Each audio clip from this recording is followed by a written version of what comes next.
नमस्कार, आप देख रहे हैं सी न्यूज और मैं हूं ज्योति अरोड़ा। आइए नजर डालते हैं इस वक्त के न्यूज बुलेटिन पर।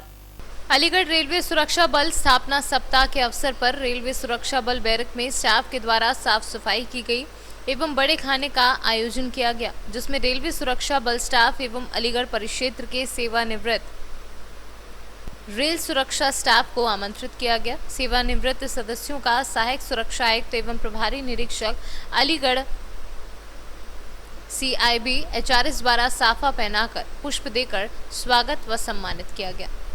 अलीगढ़ से सीनू संवाददाता संजीव शर्मा की रिपोर्ट। अलीगढ़ के थाना खैर इलाके के फतेहपुर गांव के निवासी कुछ लोग क्षेत्रीय विधायक के साथ SSP दफ्तर पर शिकायत लेकर पहुंचे कि पुलिस ने जूते चोरी के आरोप में पकड़कर थाने के अंदर 3rd डिग्री दी। जब पुलिस के सामने चोरी का मामला झूठा निकला तो धारा 151 में कार्यवाही कर दी गई। पीड़ित युवक और परिवार का आरोप है कि जब कोई जुर्म नहीं किया तो इस तरह की सजा क्यों दी गई। पुलिस पर आरोप है कि थाने के अंदर 3rd डिग्री देने के दौरान युवक के कान से सुनने की क्षमता खत्म हो गई है। आशंका जताई जा रही है कि पुलिस की 3rd डिग्री से कान का पर्दा फट गया है। क्या नाम है आपका? जितेंद्र शर्मा। जितेंद्र जी, क्या हुआ तुम्हारे साथ? मेरे साथ ये हुआ था कि हमारे फतेहपुर पे एक दुकान है जनसेवा केंद्र, उसमें चोरी हुई थी रात में, और उसके शक के दायरे में हमको उठा लिया पुलिस चौकी वालों ने सोफा नहर से। उसके दायरे में उठा लिया, फिर हमको छोड़ दिया निर्दोष ठहरा के। रात के समय में फिर 11 बजे हमको उठाया घर से किसी के कहने पर, प्रधान है हमारे गांव के संजय दिवाकर, उसके कहने पर उठा के, एक तो सोफा के चौकी इंचार्ज हैं और एक खैर थाने में दरोगा जी हैं, उन्होंने मिलकर हमारी ऐसी पिटाई की, हमारा कान का भी पर्दा फटाई है, कान में ब्लड निकला है हमारे यहाँ, निर्दोषी ठहरा। कौन कौन उठाया था? एक मैं उठाया था जितेंद्र शर्मा, और एक संजय, दोनों भाई रहते हैं। मारपीट किस किस के साथ हुई है? हम दोनों के साथ हुई थी, और जो जिसने उठवाई थी, जो नाम ले रहा था हमारा, उसके साथ कोई हाथ भी नहीं लगाया उसके साथ। उन दोनों से मतलब कुछ नहीं कहा। तो क्या मतलब क्या पूछ के मारा था तुम्हें? मतलब क्या नाम पूछ के मारा था? हाँ, उस लड़के से नाम पूछ के मारा था। उससे बार बार पूछ रहे थे कौन कौन थे। वो लड़का हमारा ही नाम ले रहा था कि इन्होंने मुझे 500 रुपये दिए हैं और ये दोनों हैं। किसने 500 रुपये किसको दिए? ये हम उस लड़के को दिए, लल्लू नाम है उसका, लल्लू फतेहपुर का। हम दोनों का नाम लिया था, हम दोनों ने 500 रुपये दिए हैं उसको। किस तरह का मामला जिसको लेकर आप यहाँ आ जाए? देखिए, मेरी विधानसभा क्षेत्र में 2 दिन पहले एक चोरी की घटना हुई थी। लगभग 50 से 60 हज़ार रुपये का सामान, जिसने उसमें प्रार्थना पत्र दिया था, उन्होंने बताया। क्या बताया उन्होंने? उन्होंने कहा कि मेरी दुकान में एक इन्वर्टर और लैपटॉप वगैरह कुछ ऐसी चीज़ें 50-60 हज़ार रुपये का सामान है, चोरी हुआ। उसी संदर्भ में करीब 6 लड़कों पर शक किया गया। 4 लड़कों को पुलिस ने उठा लिया। 4 में से इन्वेस्टिगेशन की, चौकी इंचार्ज थे हमारे सोफा चौकी के, एक और उसमें दरोगा थे कोई धामा करके, और हमारे खैर कोतवाली के इंस्पेक्टर RK सिंह। तीनों ने लगभग उसमें विवेचना की, और विवेचना में ने एक दिन पहले निर्दोष मान के उन्हें छोड़ दिया 2 लोगों को। तीसरा जो उसमें था, जिसको वो कह रहे हैं कि इसकी भागीदारी है, वो कहीं ना कहीं उसमें से 2 के साथ निकल गया। कैसे निकल गया वो भी चला गया। फिर उन्होंने ठीक अगले दिन उसको पकड़ करके फिर इन दोबारा जिन लोगों को क्या नाम है अधिकारियों ने निर्दोष माना, फिर दोबारा उन्हें पकड़ लिया। इस सिलसिले में कल ये मेरे पास आए, करीब 100 लोग थे, क्षेत्र के सम्मानित लोग। बोले भाई, अब तक अगर 151 की भी कार्रवाई जो निर्दोष बच्चे 2 बंद कर रखे हुई हो, या कहीं भी कनेक्ट लगता है इस केस से, तो निश्चित उन्हें जेल भेजा जाए। तो उसी संदर्भ में हमने इंस्पेक्टर साहब से बात की। इंस्पेक्टर साहब ने हमें भरोसा दिया, ठीक है, इन लोगों की इन्वॉल्वमेंट नहीं है, मैंने छोड़ रहा हूँ। फिर भी वो नहीं छोड़े। शाम को फिर मैंने टेलीफोन किया कि भाई, अगर अपराधी हैं तो जेल भेज दो, और अपराधी नहीं है उस मामले में तो क्यों उन्हें हरासमेंट कर रहे हो? आखिर उद्देश्य क्या, हम समझ ही नहीं पा रहे हैं। तो उन्होंने कहा कि हम छोड़ेंगे पर 151 की कार्रवाई करेंगे। मतलब एक तरफ आप निर्दोष माने, एक तरफ 151 की कार्रवाई माने, तो ये सब गलत है। उसके बावजूद भी, मेरे टेलीफोन के बावजूद भी, जिस तरह ये बता रहे हैं, क्योंकि मैं तो मौके पर नहीं था, इनके साथ फिर मारपीट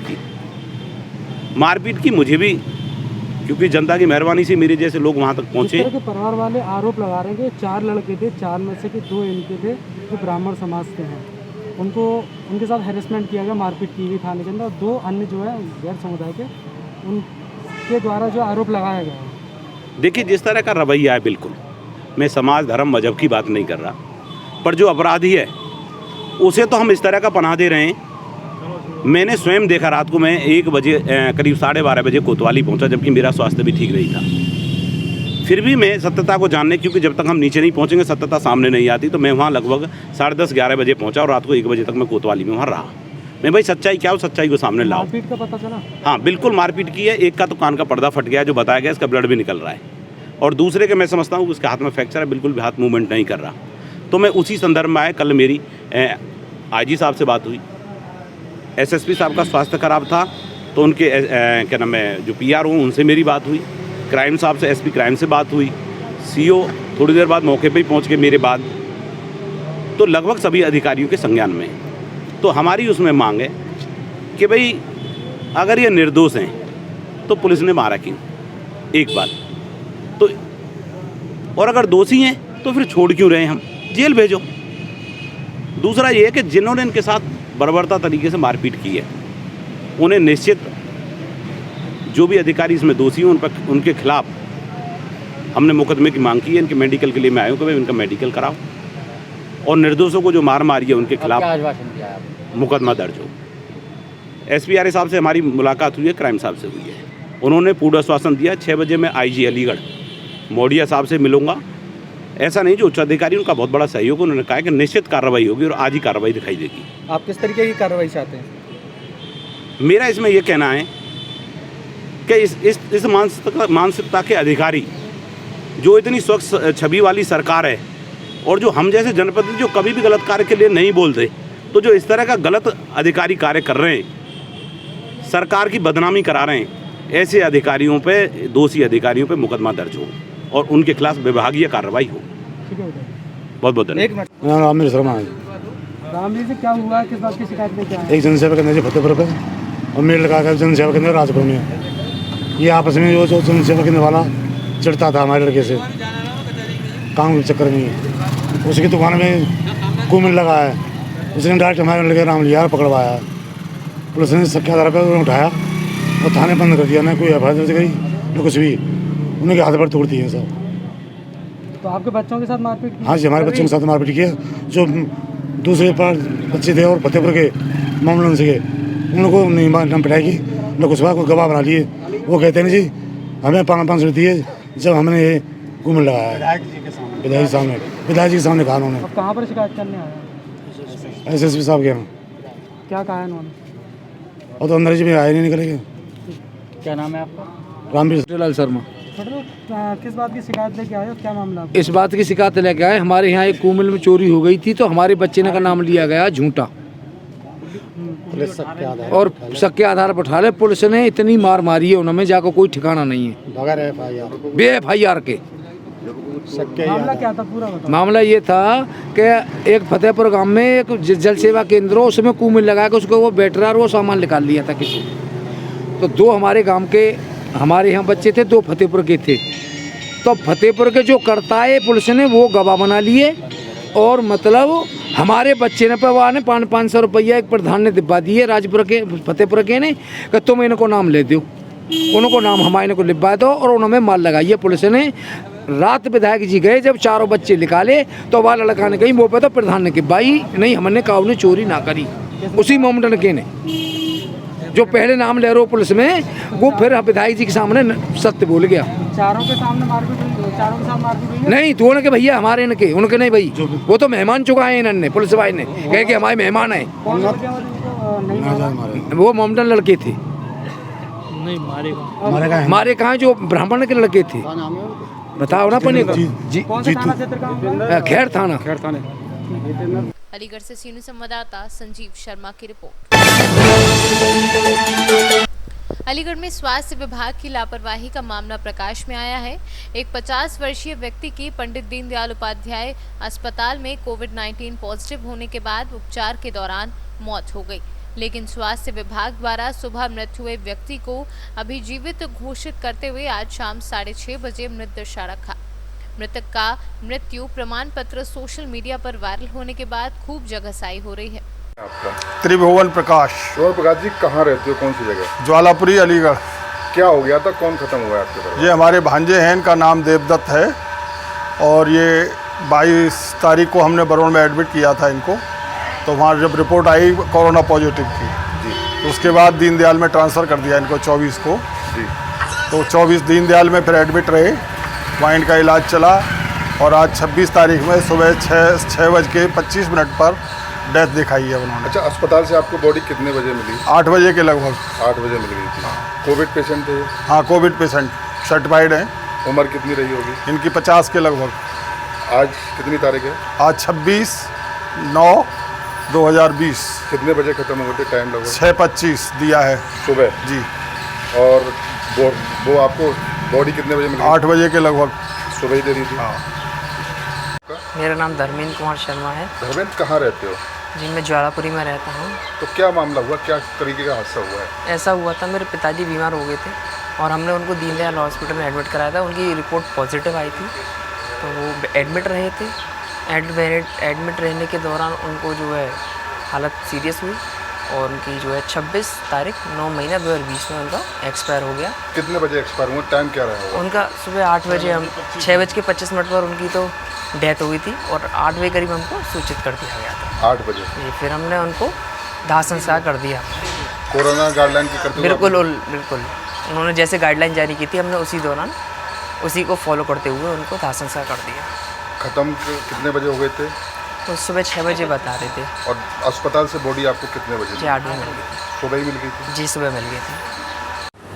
सर, सोशल मीडिया पे खबर हमारे हुई है जिसमें दीनदयाल हॉस्पिटल में मरने से पहले उसका प्रमाण पत्र दे दिया गया, जबकि उसकी मौत शाम 6 बजे पर उसमें किया गया। क्या है पूरा मामला? अभी मेरी जानकारी में अभी से आया नहीं है, लेकिन मैं इसको जाके अभी शाम को दौरा है माननीय प्रमुख सचिव PWD का, तो अभी मुझे जाना है 4 बजे। वहाँ पे मैं इस मसले को देखता हूँ और संभव है कि ये AM PM लिखने में कुछ गड़बड़ हो गई हो, और अगर इससे हटके कुछ मामला है और कुछ सीरियस मैटर है तो उसकी जांच करा के फिर कार्रवाई की जाएगी। अलीगढ़ से सीनू संवाददाता संजीव शर्मा की रिपोर्ट। अलीगढ़ में आए शासन के आदेशों के क्रम में प्रमुख सचिव लोक निर्माण विभाग नोडल अधिकारी कोविड-19 जनपद अलीगढ़ नितिन रमेश गोकड़ ने कोरोना कंट्रोल रूम को लेकर कलेक्ट्रेट में बैठक की, जिसमें उनके साथ अपर निदेशक जल जीवन mission Uttar Pradesh doctor VK Singh व डॉक्टर धर्मेंद्र S भदौरिया मौजूद रहे। निर्देश दिए गए आपके द्वारा? देखिए, अभी अलीगढ़ का 100 से ऊपर के केसेस और केस पॉजिटिविटी रेट हाई होने के कारण थोड़ा सा चिंता का विषय था, लेकिन आज जो बताया जा रहा है कि करीब पिछले 3 दिन से 100 से नीचे केसेस आए हैं, लेकिन फिर भी हमको एहतियात बरतना पड़ेगा और जो हमारे काम है कॉन्टैक्ट ट्रेसिंग, ट्रैकिंग और टेस्टिंग, इसको हमें बरकरार रखना है। सर्वेलेंस हमारा जो सिम्टोमेटिक लोग हैं उनके प्रति फिर से हमें बहुत सजगता रखनी है। और जो एक बात हो रही कि चूँकि काफ़ी अब समय हो गया कोरोना शुरू हो करके, तो जो टेकन फॉर ग्रांटेड रहता है कि भाई अब कुछ नहीं होना है, ये चीज़ से थोड़ा सा परहेज़ करें। अभी भी कोरोना का खतरा टला नहीं है, तो अभी भी हमको सतर्क रहने की आवश्यकता है। वो सतर्कता के माध्यम से ही हम इसके ऊपर पार पाएं। तो DM सर ने होम आइसोलेशन के लिए कहा है, तो क्या है? होम आइसोलेशन की एक नीति है, वो उसकी स्टडी करेंगे जिला प्रशासन की, उससे क्या फ़र्क पड़ा है और क्या होम आइसोलेशन सब केसेस में करने की आवश्यकता है अथवा नहीं, वो जिला प्रशासन उसको तय करेगा। सर, दीनदयाल को मेडिकल कॉलेज जैसी सुविधाएं दी जाएंगी? वो एक अलग विषय है शासन स्तर का, उस पर हम अलग से चर्चा करेंगे। ठीक सर। अलीगढ़ से सीनू संवाददाता संजीव शर्मा की रिपोर्ट। इस वक्त के न्यूज बुलेटिन में फिलहाल इतना ही। देश और दुनिया की तमाम बड़ी खबरों के लिए आप देखते रहिए सी न्यूज। हर खबर आपके साथ, आपके हाथ।